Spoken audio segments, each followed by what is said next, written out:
Okay, so the ones we did before were nice, perfect linear problems from like Algebra 1, but not everything fits perfectly linear. That can be silly.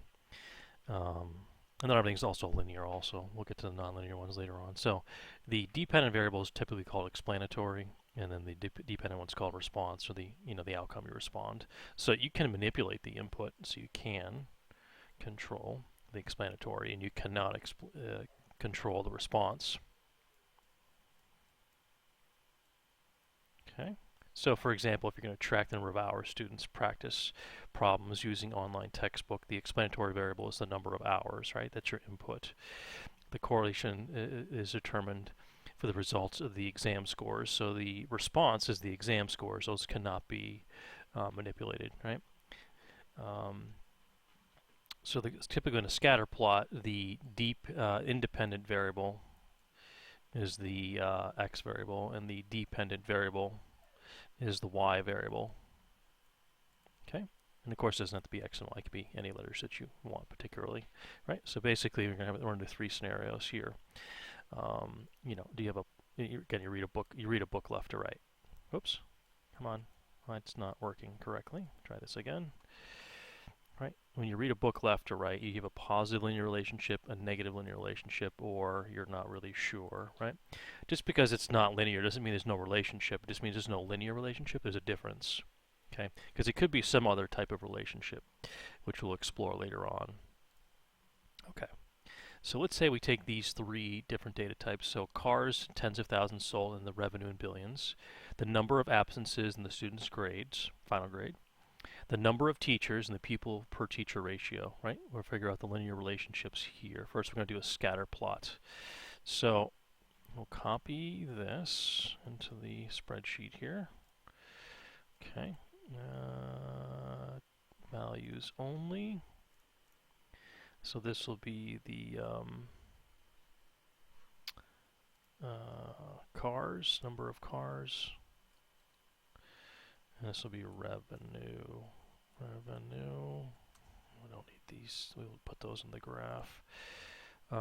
Delete those. Okay, so we will box yellow, bold, center it, and then actually box them all.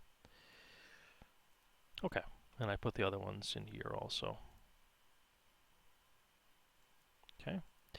All right, so what we're going to do is we're going to highlight all of that. I don't think you need to highlight the names, to be honest with you. You can probably just do that. Probably just the numbers is fine. Insert, and then over here is scatter plot. Put that there. It's kind of big to start with. You can shrink that down. Okay, there's my scatter plot. We can just delete that in the bottom. I don't know why it says series down there. Okay, so then you go to chart, you click on it, and then click on chart. If chart doesn't show up, just click on it. You know what I'm saying? The actual chart itself. And then actually title, chart title. Sorry, chart title. We're going to edit it. It just says chart title right now. So this is a scatter plot, and this will be sales of cars compared to revenue. I don't know why it was a little delay there. That was weird.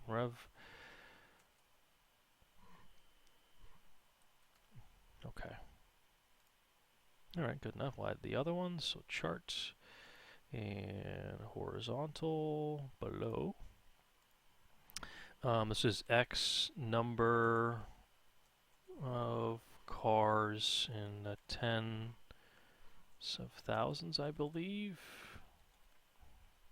Yeah, that would make sense. 100,000 is a lot of cars. It could be actually. Well, no, because it's 10. So if it said 1, that'd be 100,000. So that actually makes sense. And then we need the chart. We need the vertical rotated. And this will be Y. It's dollars of revenue in billions. Okay, it actually knew. It's smart. Okay. Okay, so that's pretty good.